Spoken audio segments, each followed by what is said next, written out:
দুদিনে দক্ষিণবঙ্গের সমস্ত জেলাতেই হালকা থেকে মাঝারি বৃষ্টিপাত প্রায় সর্বত্রই হওয়ার সম্ভাবনা থাকছে।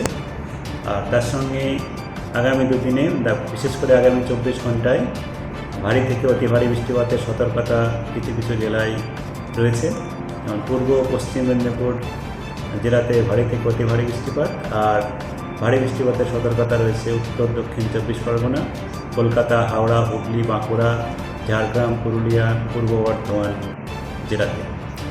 আর আগামীকালও ভারী বর্ষার সতর্কতা রয়েছে পূর্ব পশ্চিম বর্ধমান, বীরভূম, নদিয়া, মুর্শিদাবাদ, উত্তর ও দক্ষিণ 24 পরগনা জেলাতে।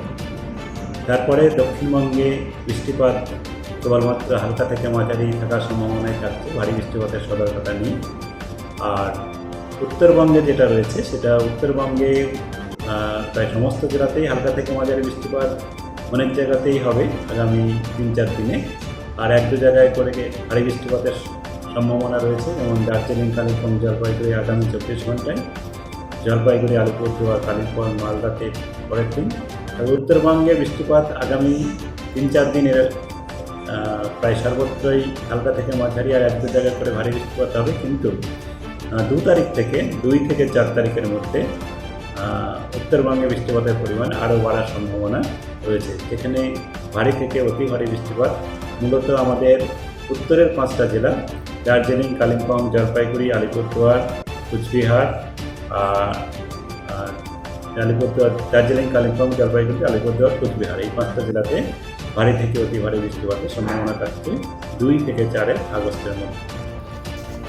কলকাতা তার পার্শ্ববর্তী অঞ্চলে তো আগামী 24 ঘন্টায় কয়েক পশলা হালকা থেকে মাঝারি বৃষ্টিপাত, আর তার সঙ্গে 1-2 স্পেলে ইন্টেন্স স্পেলেও বৃষ্টিপাত হওয়ার সম্ভাবনা থাকছে এবং 24 ঘন্টায় ভারী বৃষ্টিপাতের সম্ভাবনা, ভারী বৃষ্টিপাত হয়ে যেতে পারে কলকাতাতে। আর কলকাতাতে আগামীকালও কয়েক পশলা বৃষ্টি থাকার সম্ভাবনা আছে। পরের দিন থেকে 31 তারিখ থেকে বৃষ্টিপাত কিছুটা কমবে, সাধারণত মেঘলা আকাশ থাকবে, কিন্তু রৌদ্রোজ্জ্বল কিছুটা হবে এবং 1-2 পশলা হালকা থেকে মাঝারি বৃষ্টিপাত হতে পারে। সেটা কি কলকাতাতে? কলকাতাতে এখন পুরো ড্রাই যাওয়ার সম্ভাবনা নেই, পুরোটাই শুকনো যে আবহাওয়া থাকবে সেরকম নয়।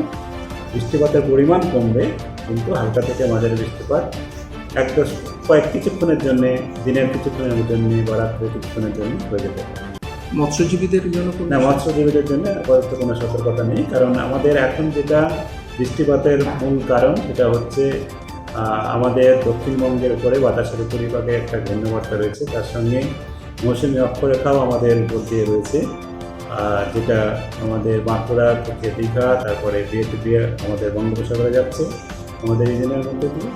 আর কয়েকদিন পরে যেটা হবে, এই নিম্নচাপ অক্ষরেখা এবং মৌসুমী অক্ষরেখা আরও উত্তরের দিকে সরে যাওয়ার সম্ভাবনা থাকে, যার ফলে আমাদের উত্তরবঙ্গে 2 থেকে 4-এর মধ্যে বৃষ্টিপাতের পরিমাণে বা সম্ভাবনা যেটা আমি বলব। আজকে সারাদিনে কত পরিমাণ বৃষ্টি হলো? আজকে আমাদের গত 24 ঘন্টাতে যেটা সকাল 8:30 পর্যন্ত যেটা বৃষ্টিপাত হয়েছে, তাতে 69.5 মিলিমিটার।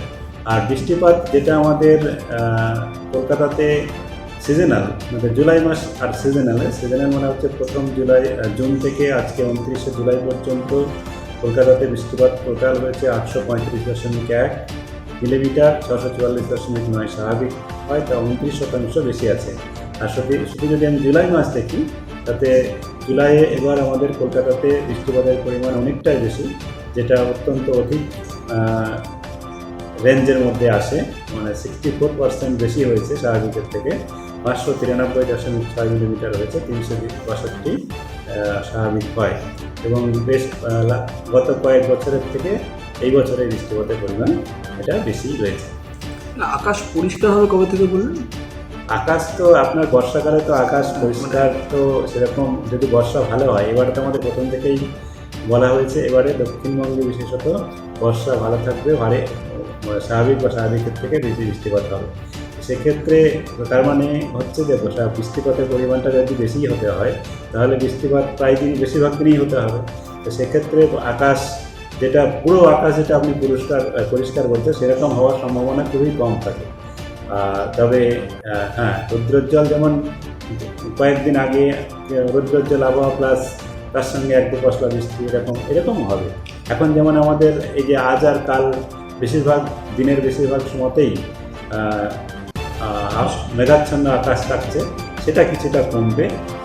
এখন যেমন আমাদের আকাশের 7 থেকে 8 ভাগ, আমাদের 8টা ভাগে ভাগ করি, তার মধ্যে 7 থেকে 8 ভাগে বেশিরভাগ সময় ক্লাউড থাকছে। কিন্তু দুদিন পরে সেই মেঘের পরিমাণটা কমবে, কিন্তু কিছুটা মেঘাচ্ছন্ন থাকবে, রৌদ্রোজ্জ্বলও হবে এবং তার সঙ্গে সঙ্গে এক ঘন্টা বা কিছু সময়ের জন্য এক দু পশলা বৃষ্টি হয়ে যেতে পারে।